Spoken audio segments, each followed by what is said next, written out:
Bismillahirrahmanirrahim.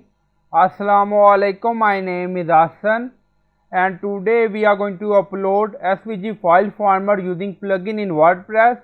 Before starting work, it's my request, please subscribe my channel. Thank you. Now back to our work. So we are going to upload SVG file format using plugin. So we are in media library and then you see add new media file. First we are going to check, so click on it and then you see draw file to upload. Now select file. Now you don't see any SVG file format and then you see custom file. Now select all file and then you see SVG file format. Now select and then you see error.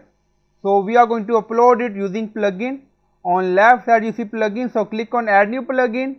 Then in search plugin write SVG Sport.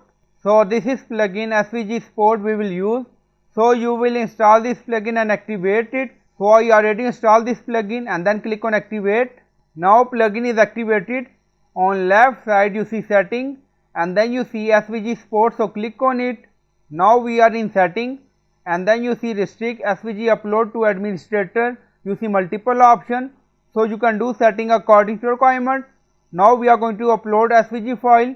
Now go to media library, so click on it and then you see add new media file, so click on it. Now select file and then you see SVG format. Now select and then you see SVG file upload. You see .svg. So I hope you like this video. Please like, comment, share, subscribe. Thank you for watching.